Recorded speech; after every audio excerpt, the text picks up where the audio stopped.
Hello and welcome to Daily News Simplified, an answer to what, why, and how of newspaper analysis from the perspective of UPSC examination. Today we have taken up Delhi edition of The Hindu newspaper dated 30th January 2023. Topics for today's discussion are displayed on your screen. Let's begin the discussion.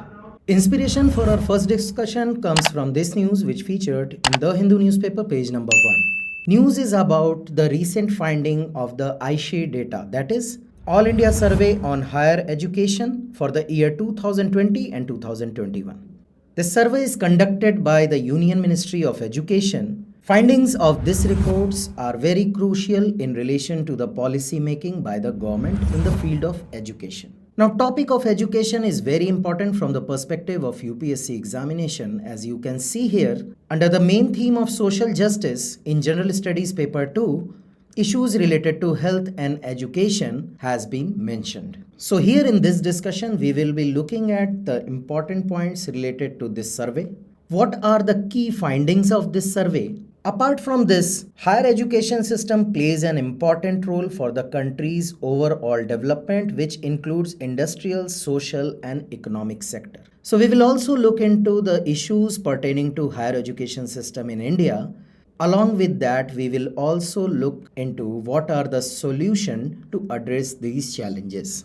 Apart from GS2, you can also use the facts and data as a fodder in your essay paper. So let's begin the discussion. Now, what is All India Survey on Higher Education, that is AISHE survey? It is an annual web-based All India Survey on Higher Education which is being conducted since year 2010 and 2011. The survey covers all the institutions in the country engaged in imparting of higher education. Data covers several parameters such as teacher, student enrollment, programs, which are being offered by the institutions, examination results, education finance, and infrastructure. Indicators of educational development such as institution density, gross enrollment ratio, pupil-teacher ratio, gender parity index, per student expenditure is also calculated from the data collected through AISHE. Now pay focus to these details as you will be getting a MCQ based on this survey in tomorrow's DPP session. Now let us look into what are the key findings of this report. You don't need to remember exact data, you can simply quote the key finding like increase in student enrollment across the country. Now, this survey reported a 7.5% increase in student enrollment across the country from the 2019-2020 figures, with the total enrollment reaching 4.13 crore. Secondly, the data showed 2 lakh more scheduled caste students, about 3 lakh more scheduled tribe students, and 6 lakh more other backward classes students getting enrolled for higher education, which is a good sign. However, the increase is in absolute number, while the proportion of SC and OBC students dropped in 2020 and 2021. That is, the survey recorded that in terms of absolute number of scheduled caste, scheduled tribe, and OBC students has increased, but as a proportion of total enrolled students, their proportion has dropped in the year 2020 and 2021. In similar fashion, proportion of Muslim students along with other minority students also dropped. And this feature has continued for person with disability category also, because it has recorded a fall in proportion of this category student also. Good news is female enrollment had increased to 49% of the total enrollment in 2020-2021 compared with the 45% of the previous year. That is a 4% jump. At undergraduate level, Bachelor of Arts followed by Bachelor of Science remained two most popular subjects. And good thing is women enrollment remained higher than men in both the streams. However, in BTech and other engineering courses, women accounted for less than 30% of all the enrollments. So these were the key findings of this survey. Let us have a look at the challenges pertaining to higher education in India. Now, as you all know, the spending on education sector as a share of GDP has remained stagnant and has varied from 1.2% of GDP to 1.5% of GDP since the year 2012. Despite several promises and several planning, this share has remained at this low level only. Apart from this, there are some other issues like shortage of resources. Now, bulk of the enrollment in higher education is handled by state universities and their affiliated colleges. However, these universities receive very small amount of grant in comparison to the central university. As you can see here, nearly 65% of the UGC budget is utilized by the central universities and their colleges, while the state universities, who are handling more students, are left with the remaining 35% only. Now, according to latest survey, the gross enrollment ratio for all enrollment increased by over 2 points to around 27.3%. However, it is still quite low as compared to the developed as well as other developing countries. Now, with the increase of enrollment at school level, the supply of higher education institute is insufficient to meet the growing demand of the country. Now, another issue is shortage of faculties. Faculty shortages and the inability of the state educational system to attract and retain well qualified teachers have been posing challenge to quality education for many years. Large numbers of NET and PhD students are unemployed even when there are a lot of vacancies in higher educations. These deserving candidates are then applying in other departments, which is the biggest blow to the higher education system. Now, above all, low quality of education is another concern. A large number of colleges and universities in India are unable to meet the minimum requirement laid down by the UGC. And our universities are not in position to mark their place among the top universities of the world. Now, another issue is political interference. Most of the educational institutions are owned by the political leaders, who are playing key role in governing bodies of universities. They are using the innocent students for their selfish means. Students organize campaigns, forget their own objective, and begin to develop their career in politics. Now, another issue is low level of vocational component. From the 61st round of NSSO survey, which was held in 2004 and 2005, to the 66th round of NSSO survey, which was held in 2009-2010, the population in the age group of 15 and 29 years who had received formal vocational education reduced from 2.37 to 1.96%. And those who had received non-formal vocational education declined from 7.74 to 4.80%. Another issue is lack of autonomy. As the new education policy considers a lack of autonomy as one of the major problems of higher education and promises to ensure faculty and institutional autonomy through a highly independent and empowered board of management, which would be vested with academic and administrative autonomy.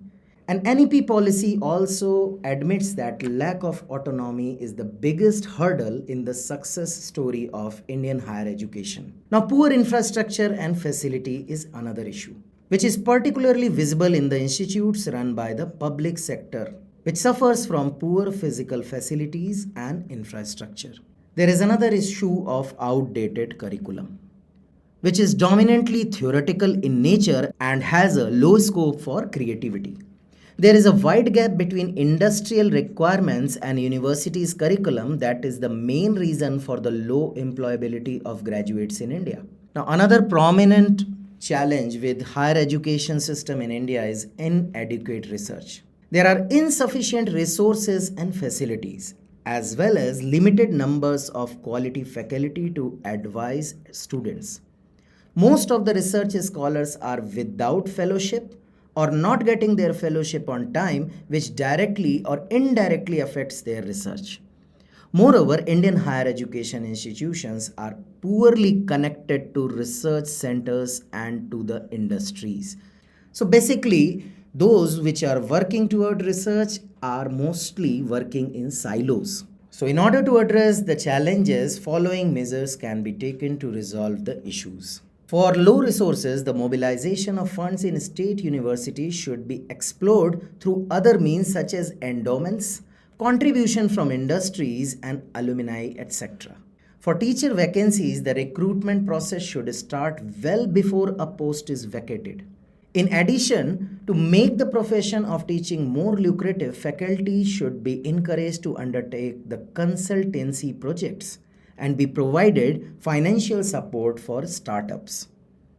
To maintain the accountability and performance of teacher, a system of performance audit of professors based on the feedback given by their students and colleagues should be set up. Now, filling up the skill gap, identification of skill gaps in different sectors and offering courses for enhancing employability in them has been recommended. To summarize, we can say that the National Education Policy 2020, that is NEP, has sought to foster critical thinking and problem solving along with social, ethical, and emotional capacities and dispositions. Enabling this will require an encouraging ecosystem with greater funding, autonomy, and tolerance of universities and activities by student and faculty. Without this, talented Indian citizen will continue to escape abroad while policymakers lament India's brain drain. Our next discussion is based on this news which featured on page number 8 of the Hindu newspaper.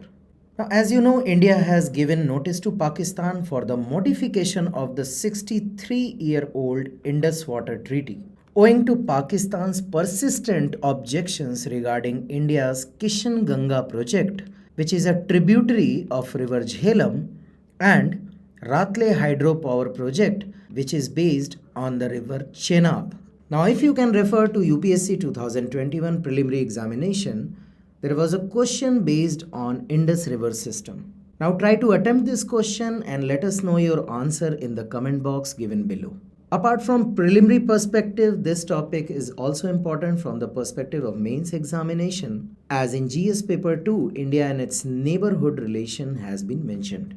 And this topic directly relates to the India-Pakistan bilateral relation. So here in this discussion, we will be looking at background of Indus Water Treaty. What are the concerns? What is its significance, as well as what are the suggestions to improve the situation?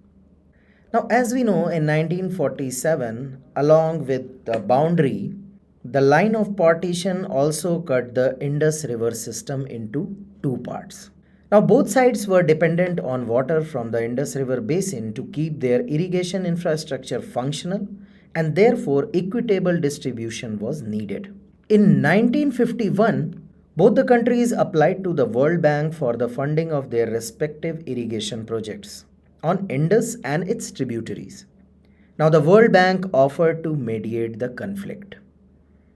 Finally, in 1960, an agreement was reached between the two countries and the Indus Water Treaty was signed by the then Prime Minister of India, Jawaharlal Nehru, and then President of Pakistan, Ayub Khan. The former Vice President of the World Bank, W.A.B. Iliffe, also signed it. Now, treaty allocates western rivers, namely Indus, Jhelum, and Chenab, to Pakistan, and eastern rivers, namely Ravi, Beas, and Satluj, to India. Now, the nomenclature of western river and eastern river is relative. Now, this allocation doesn't mean the allocation in absolute terms, because the treaty allows each country certain uses on the rivers allocated to the others. That is, in certain cases, India can use the river waters of the western river, and so is the case with the Pakistan. Now, for India, all the waters for eastern river, that is Ravi, Beas, and Sutlej, shall be available for the unrestricted use for India, except as otherwise expressly provided. Now, as we know, the allocation is not absolute. India is allowed to make some use of waters of western rivers, and these uses includes domestic use like drinking, washing, bathing, recreation, and sanitation. Another use include non-consumptive use, that is any control or use of water for navigation, floating of timber or other property, flood protection or flood control, fishing or fish culture, wildlife, etc. Apart from this, India can use water from western rivers for agriculture use also. Now, the bone of contention is hydroelectric projects. Now, in this regard, treaty does not allow creation of large river water storage projects but only run of the river hydropower projects. That is, if India wants to build an hydroelectric project on western rivers, it should be a run of the river project. India is not allowed to create a large river water storage behind the dam. So let us look into how the treaty works. Now at first level, there is a permanent INDUS commission constituted by both the countries. It is a mechanism for cooperation and information exchange between the two countries regarding their use of rivers. It has commissioners from both India and Pakistan. Now there is also a graded mechanism for dispute resolution. Now if a country proposes a project, another country can ask for more details. Another country can raise questions, and at this level, this dispute is handled by the Permanent INDUS Commission. Now, if this commission fails to resolve the disputes, then the dispute is termed as differences. Now, at this level, this is to be resolved by neutral expert. And at this very level, the World Bank comes into picture. Now, if this neutral expert also expresses its inability to resolve the differences, the issue is termed as dispute now. And these are to be referred to a 7-member arbitral tribunal called the Court of Arbitration. Now, recently, Pakistan has breached this graded response system also. It has asked for a neutral expert, and when India agreed for the neutral expert, Pakistan unilaterally went to the Court of Arbitration, thus jumping the evolved mechanism of graded response. Now, role of World Bank is limited and procedural. Its role in relation to differences and disputes is limited to the designation of individuals to fulfill certain roles in the context of neutral expert or court of arbitration proceedings when requested by either or both the parties.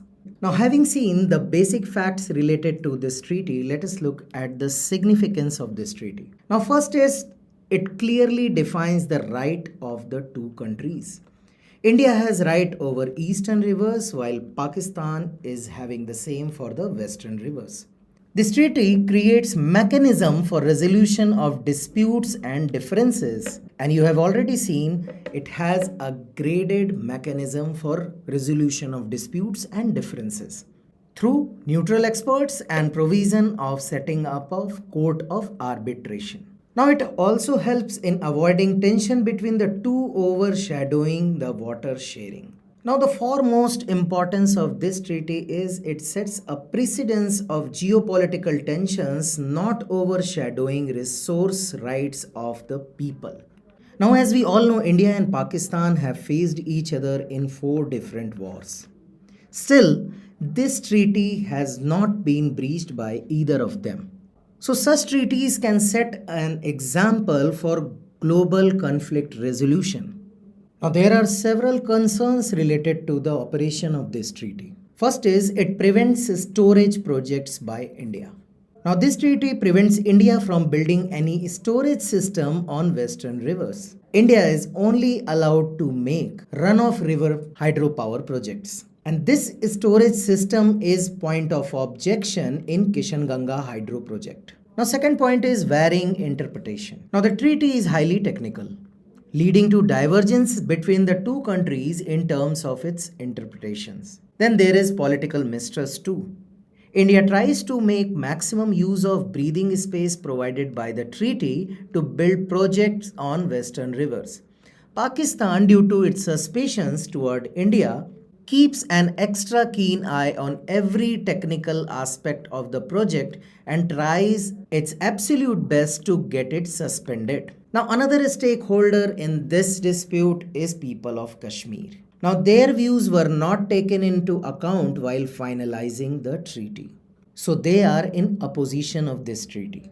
Now, another important issue is environmental concern.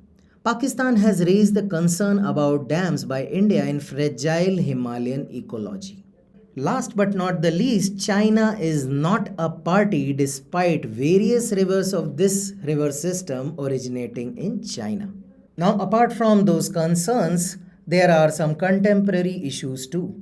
Despite increasing demand of water, India has underutilized waters for western rivers for irrigation purposes. Although Indus Water Treaty has stood test of time, this treaty was framed based on knowledge and technology existing at the time of its agreement, that is in 1960s, and it is not aligned with the present level of advancement and necessities. Perspective of both the nations at that time was confined to river management and uses of water through construction of dams, barrages, canals and hydropower generation. Present day pressing issues like climate change, global warming, and environmental impact assessment, etc., should also be considered by the treaty, which in its present shape does not include such concerns. Now, government should examine the feasibility of making maximum use of provisions in Indus Water Treaty in terms of full utilization of all accessible water of the eastern rivers and maximum utilization of irrigation and hydropower potential of western rivers, including permissible water storage as per the provisions of the treaty. Some proponent also suggest that China should also be included in this treaty owing to tension between India and China over the river Brahmaputra and Chinese plan to make dams on the Tibetan part of the Brahmaputra river. The next topic of today's discussion is from this news which featured on page number 8 of the Hindu newspaper. News is about command posting for women officers in the army. As you might be aware of the fact that as many as 108 women officers in the army are said to be cleared for the rank of colonel by a special selection board, which will make them eligible to command units and troops in their respective arms and services for the first time. Now, if you will look at the General Studies Paper 1 syllabus, role of women and women organization is mentioned under the major theme of society. While in paper 2 under social justice, welfare of vulnerable section and issues related to it, along with human resources is being mentioned. Women and related issues have been a dominant theme in UPSC examination. Whether you can talk about essay paper or GS paper, question based on women issues have featured in UPSC mains exam on a regular basis. Here in this discussion, we will try to understand what has been the process. What is the significance of this new initiative, how it is going to be a paradigm shift in women empowerment in army. And we will also see what Supreme Court has to say about this matter. So let's begin the discussion. Now, to understand the significance of this step, we must understand what has been the practice till now. Now, women officers were inducted into army from the year 1992. But only as a short service commission officer, and in the year after did not have the choice to opt for permanent commission. Now, what is short service commission? The SSC officers are presently inducted under the 10+4 scheme, wherein the officer serves for 10 years and can exercise the option of extending his or her service by 4 years. So the total length of service is 14 years for short service commission officer. Now the post of Judge Advocate General, that is JAG, and Army Education Corps were exceptions, where a permanent commission was opened for them in the year 2008. For other arms and services, women could not become permanent cadre and had to retire much before they completed the service period that is mandatory to become a colonel. And that period is 16 to 18 years of service. Now let us quickly understand how commanding a unit is significant. Now, once promoted to a colonel, an officer is eligible to command troops directly in the army, which is an acknowledgement of the leadership qualities of the officer. It is considered a courted appointment because in no other rank, including higher ranks like brigadier or major general, does an officer interact directly with troops on ground. So as you have seen that maximum permissible length of service for women officer was 14 years, and to become a colonel they need to serve in army for 16 to 18 years, and then only they would have been eligible for the appointment as a permanent commissioned officer. So now for the first time army has changed its position after the Supreme Court judgment and is now going to induct as many as 108 women officers for the post of colonel in different wings of the army. So how this new development is significant for women? First of all, this step grants women officers parity with their male counterparts. Earlier, with limited period career in the force, there were no promotions avenues for women officers to become a colonel and command a unit like male army officers. It is not that women officers did not reach the rank of colonel or beyond in the past, but there were only two branches, and as you have seen, it was Judge Advocate General, that is JAG branch, and the Army Education Corps, where they were granted permanent commission, that too from 2008. However, these were staff appointments, which are more administrative in nature and not purely command appointments in which an officer commands troops on ground. So it was a fit case of gender stereotyping.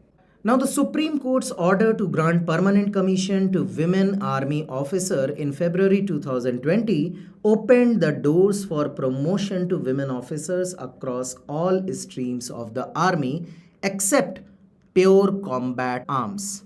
With a longer career in the army, women officers will be considered for promotion including to the rank of colonel and beyond. Now it is important to see what Supreme Court had to say about this practiced disparity in the army. Now in 2019, the army changed its rules allowing SSC women officer to opt for permanent commission.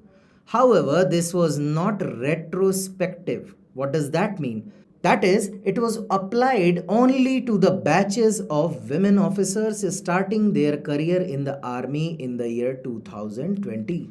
With the landmark Supreme Court judgment of February 2020, permanent commission was granted to women officers with retrospective effect. This opened the door for their further growth and promotion in the army, which has been of late opening leadership and higher management courses for women. So basically, army was allowing SSC women officer to get promoted, but only those who have joined the army in or after the year 2020, while Supreme Court said all the women who are eligible owing to their years of service in the army should be given the required set of promotion in the army. So how does this judgment open the door for women in army? Now, women officers in many streams of the army, including the Army Air Defense, Signals, Engineers, Army Aviation, Electronics and Mechanical Engineers, Army Service Corps, and Army Ordnance Corps and Intelligence Corps will be commanding the units. They are still not eligible in core combat arms such as infantry, mechanized infantry, and armored corps, as the army is still not open to women fighting wars at the border as foot soldiers. However, the army has recently decided to open corps of artillery, that is a combat support arm, to women. Now there are arguments both by government and the army which are against the combat role for women. On various occasions, government has submitted some arguments to the top courts arguing against the role of women in combat roles. The first argument is that male soldiers are not yet mentally schooled to accept women officer in command. And then there are challenges of confinement, motherhood and child care. Much of this resistance stems from past instances of male soldiers being taken as prisoners of war and tortured by the enemy. So, the dream of women to be a participant in combat role is still elusive. Having seen the position and development related to Indian Army, what is about the situation in Indian Navy and Indian Air Force? The women officers have been inducted into all branches of the Navy, and they will be eligible for permanent commission in the future.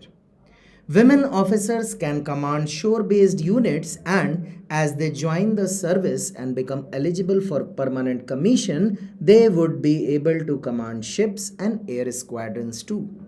The Indian Air Force has opened all branches for women officers, including the fighter stream and the new weapon system branch, as they are granted permanent commission based on eligibility and vacancies. They will be eligible to command units in the future.